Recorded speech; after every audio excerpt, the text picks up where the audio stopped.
Kota Surabaya, 10 November 1945. Kota penuh semangat dan kemarahan. Para pejuang Indonesia berkumpul menghadapi pasukan Masar yang dilengkapi persenjataan canggih yang bersiap merebut kembali tanah yang sudah kita merdekakan. Inilah momen paling heroik, penuh darah dan keberanian yang kelak dikenal sebagai Hari Pahlawan Nasional. Semua bermula ketika Belanda yang ingin kembali menjajah Indonesia membawa bala bantuan dari Inggris dan Sekutu ke Surabaya. Para pejuang Indonesia menolak tunduk dipimpin seorang pemuda bernama Bung Tomo. Dengan penuh semangat, Bung Tomo berorasi, "Lebih baik kita hancur lebur daripada dijajah kembali."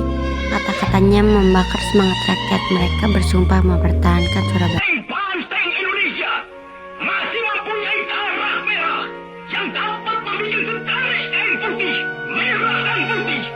Maka selama itu tidak akan kita mau menyerah kepada siapapun juga.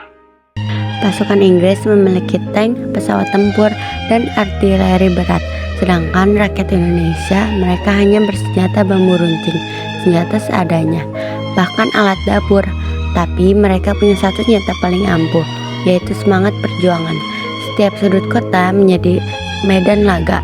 Bahkan anak muda, petani, hingga ibu-ibu berani ikut bertarung demi mempertahankan Surabaya.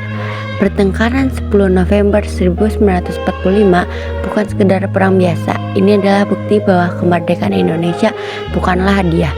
Itu adalah hak yang diperjuangkan hingga titik darah penghabisan. Ribuan berjuang gugur, tapi tekad mereka hidup dalam semangat kemerdekaan bangsa Indonesia.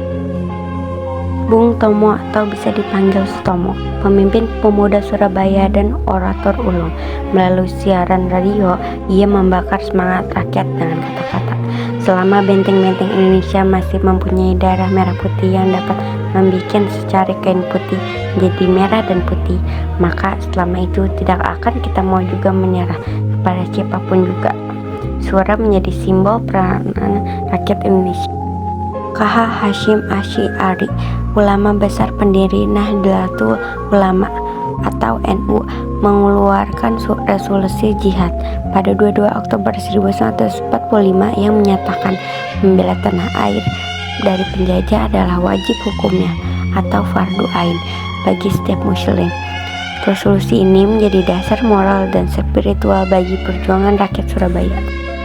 K.H. Wahab Hasbullah, ulama pejuang NU, penggerak resolusi jihad, bersama K.H. Hasyim Asy'ari menggerakkan para santri dan rakyat untuk bergabung dalam barisan jihad melawan penjajah. K.H. Abbas, pemimpin pesantren Buntat Cirebon, memimpin pasukan santri dari Cirebon dan sekitarnya untuk ikut berjuang di Surabaya. Pasukannya dikenal dengan keberanian luar biasa. Presiden Sudirman, pejabat pemerintah yang menjadi tokoh penting dalam perundingan dengan pihak sekutu, turut berkoordinasi dengan tokoh-tokoh pemuda dan pejuang. Doel Arnowo dan Harum Thohir, tokoh pemuda yang aktif dalam barisan pejuang rakyat Surabaya, menjadi penghubung antar laskar dan tentara resmi. Gubernur Suryo, gubernur Jawa Timur saat itu, menjadi perantara antara pemerintah pusat dan rakyat Surabaya, memberikan dukungan penuh terhadap perlawanan rakyat. Kolonel Sungkono, komandan tentara Republik di Jawa Timur, memimpin pertahanan militer secara langsung di Surabaya, mengatur strategi dan koordinasi antara tentara dan laskar rakyat. Mahajan atau Moestopo, dokter gigi yang juga berjuang militer dan memimpin laskar rakyat di Surabaya, memimpin pasukan rakyat dari barisan Hizbullah dan Sabilillah. K.H. Zainul Arifin, pemimpin laskar Hizbullah, salah satu pasukan santri yang turut berjuang melawan Inggris, menggerakkan kekuatan santri di berbagai wilayah Jawa Timur. Dampak dan korban, sekitar 20.000 pejuang Indonesia gugur, puluhan ribu warga sipil tewas. Kota Surabaya hancur berat akibat serangan udara dari artileri. Namun semangat perlawanan rakyat Surabaya mengguncang dunia internasional dan memperkuat posisi Indonesia sebagai negara yang pantas merdeka. Makna peristiwa 10 November 1945. 1. Simbol keberanian dan pengorbanan rakyat Indonesia. 2. Bukti semangat pantang menyerah untuk mempertahankan kemerdekaan. 3. Menumbuhkan persatuan antara rakyat, ulama, dan tentara. 4. Melahirkan semangat kepahlawanan nasional. 5. Diterapkan sebagai Hari Pahlawan Nasional oleh pemerintah Republik Indonesia untuk mengenang jasa para pejuang.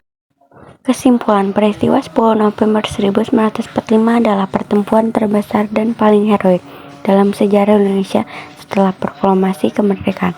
Meski rakyat hanya bersenjata sederhana, semangat nasionalisme dan keberanian mereka membuat dunia mengakui semangat juang bangsa Indonesia.